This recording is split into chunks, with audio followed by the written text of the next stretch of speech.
जय हो श्री कृष्ण। 17वां अध्याय। अर्जुन बोले, हे कृष्ण, जो मनुष्य शास्त्र विधि को त्याग कर श्रद्धा से युक्त हुए देव आदि का पूजन करते हैं, उनकी स्थिति फिर कौन सी है?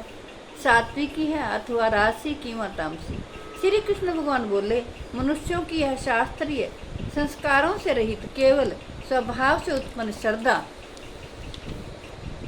सात्विकी और राजसी तथा तामसी ऐसे तीनों प्रकार की होती है, उसको तुम मुझसे सुन।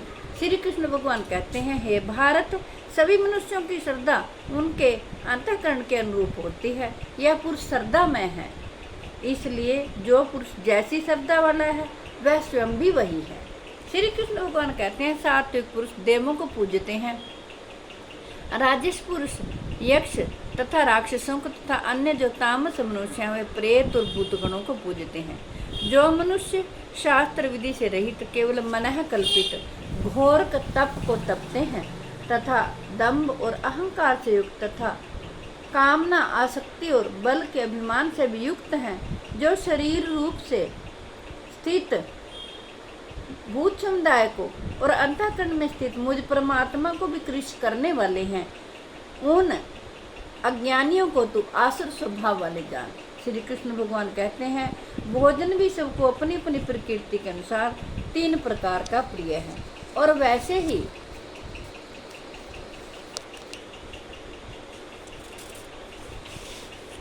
यज्ञ तप और दान भी 3-3 प्रकार के होते हैं। उनके इस पृथक पृथक भेद को तुम मुझसे सुन। श्री कृष्ण भगवान कहते हैं, आयु, बुद्धि, बल, आरोग्य, सुख और प्रीति को बढ़ाने वाले, रसयुक्त, चिकने और स्थिर रहने वाले तथा स्वभाव से ही मन को प्रिय ऐसे आहार अर्थात भोजन करने के पदार्थ सात्विक पुरुष को प्रिय होते हैं। कड़वे, खट्टे, लवणयुक्त, बहुत गर्म, तीखे, रुखे, दाहकारक और दुख, चिंता तथा रोगों को बढ़ाने वाले उत्पन्न करने वाले आहार अर्थात भोजन करने के पदार्थ राजस पुरुष को प्रिय होते हैं। श्री कृष्ण भगवान कहते हैं, जो भोजन अध पका, रस रहित, दुर्गंध युक्त, बासी और उच्छिष्ट है तथा जो अपवित्र भी है,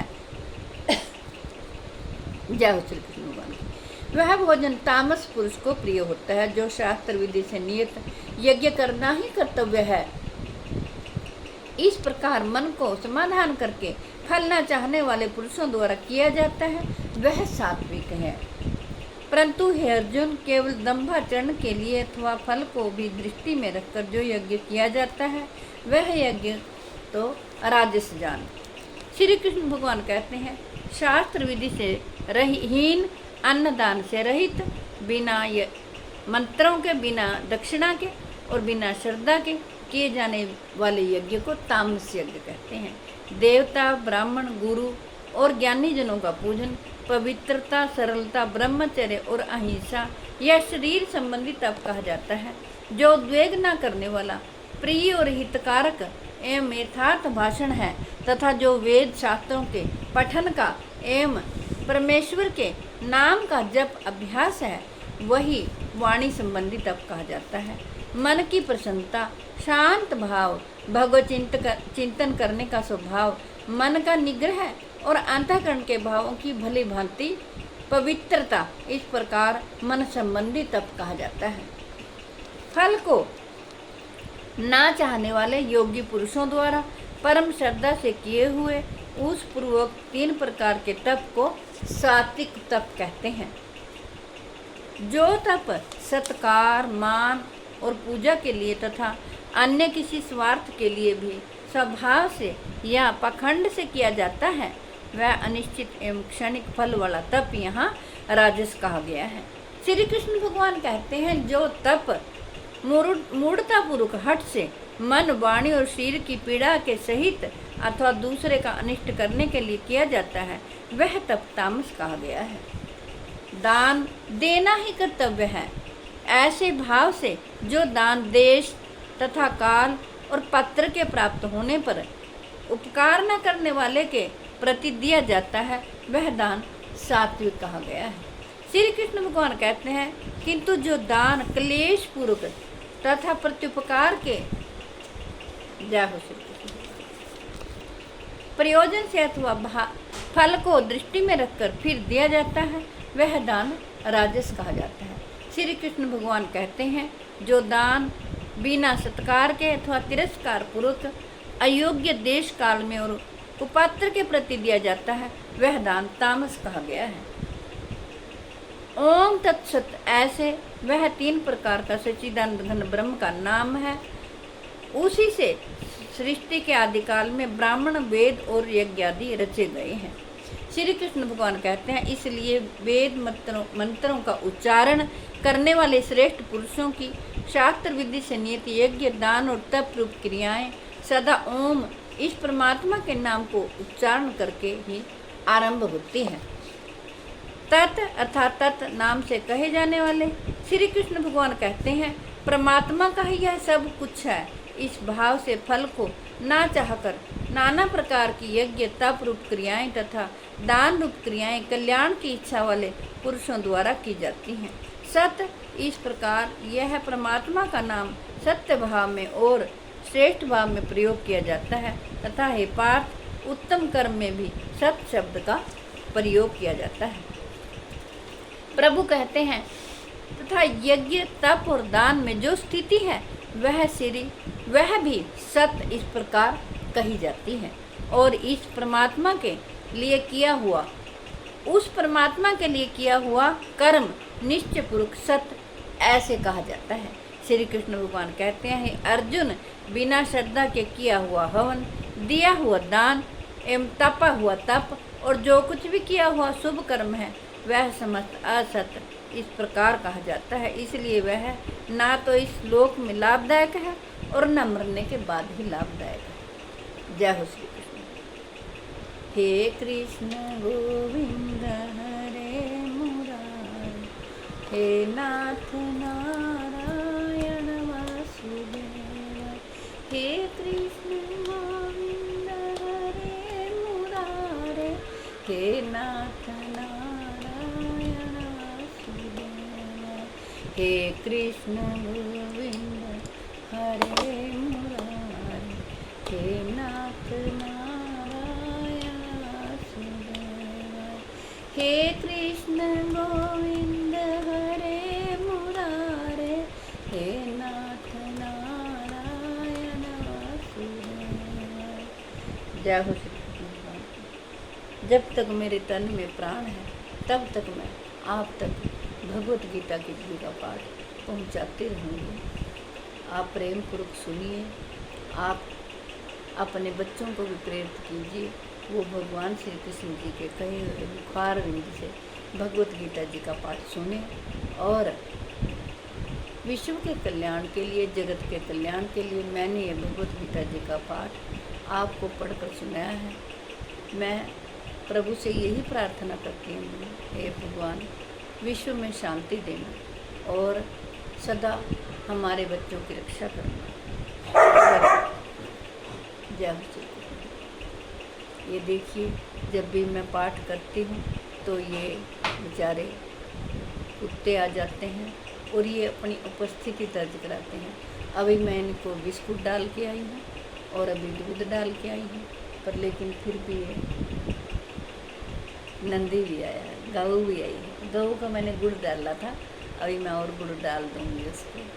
आप भी जितना हो सके अपने आसपास जो आपके पास बेजुबान जानवर हैं, आप उनको ज़रूर अपने हाथ से एक रोटी, गुड़ की डली, बिस्कुट, ब्रेड कुछ भी दीजिए।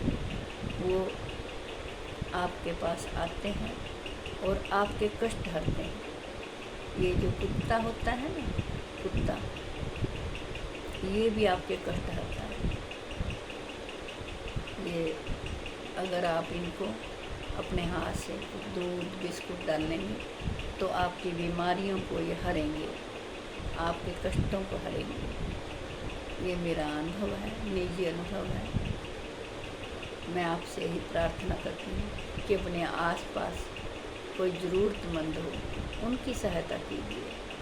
अगर आपके पास अधिक धन है, कोई गरीब परिवार की लड़की है जिसकी शादी करने में वो असमर्थ है, उनको ज़रूर सहयोग कीजिए। जितना हो सके सहयोग कीजिए। आप अपने कहीं दूर मंदिरों में, कहीं दूर दूर जाकर कोई परेशान होने की ज़रूरत नहीं है। आपके आसपास ही ऐसे ज़रूरतमंद होते हैं जिनको बहुत ही ज़रूरत होती है। जैसे कोई गरीब लड़की, कोई शराबी माँ बाप हो, कोई शराबी पिता हो, उसके बच्चे कुछ कर नहीं पा रहे हैं, उस किसी लड़की को सिलाई सिखा दीजिए, सिलाई की मशीन दिलवा दीजिए। आप यकीन मानो पूरी ज़िंदगी वो आपको जुड़ा देगी। जय हो श्री कृष्ण। अब मैं वीडियो को बंद करती हूँ। ये बेचारे जो ये जवान बाहर बैठे हैं उनको मैं देखती हूँ। गाय भी आई थी, गाय भी आती है और कुत्ता भी आता है। ये कान लगा के ज़रूर पाठ सुनते हैं। और जैसे परिवार झगड़ते हैं ऐसे आपस में झगड़ते भी हैं। वो कहता है पहले मैं आगे बैठूंगा, दूसरा कहता है पहले मैं आगे बैठूंगा। और मैंने देखा बाहर बहुत बहुत खुशी हुई। सारी रात ये बैठे रहते हैं बेचारे, पहरा देते हैं और बच्चे इनको दूध डालते हैं, बिस्कुट डालते हैं और ये इतनी ममता करते हैं ना। जब मैं बाहर सैर करने गई मैंने देखा ये ऐसे ऐसे घूम घूम के मेरे पीछे पीछे खुश हो रहे थे। मैंने बिस्कुट डाले, इनको बिस्कुट भी शुद्ध नहीं हुई। इनको ये हुआ कि ये आज बाहर आई है, बहुत खुश हो रहे थे और बाहर आके मेरे को देख के इतने खुश हो रहे थे। कोई मेरे आगे छाले मारता है, कोई पीछे, कोई सीधा पड़ के ना ऐसे जो छोटे बच्चे करते हैं ना ऐसे अगले पैरों को ऐसे ऐसे करते हैं। देखिए बिल्कुल टेंशन फ्री हो जाते हैं इनको देख के, क्योंकि ये भी इनमें जान है। सिर्फ एक मुंह से बोल नहीं सकते हैं, जताते ज़रूर हैं ये कि हम भी आपको बहुत प्यार करते हैं और बहुत ही अच्छे हैं। आप भी करके देखिए, इनको थोड़ा सा भी डालेंगे आप और भी देखिए कितने खुश होकर ये छलांगे मारेंगे। कभी आपको काटेगा नहीं कुत्ता, फिर कभी आपको कोई पशु मारेगा नहीं। फिर एक गाय को पेड़ा मेरी भाभी भी हर रोज़ देती है और कहती मैं हर रोज़ गाय को नहा धो के पेड़ा देती हूँ आटे का। मैं तो हमारे गुरुजी ने कहा था कि एक फुल्का दो, तो हम तो सबसे पहले रोटी गाय की निकालते हैं, गऊ ग्रास। और मैं तो जब वीडियो खाना खजाना पे डालती हूँ ना तो उस पर फिर मैं वो डालती हूँ एक पहली ग्राई गौ माता के लिए। जय श्री कृष्ण। मिलती हूँ।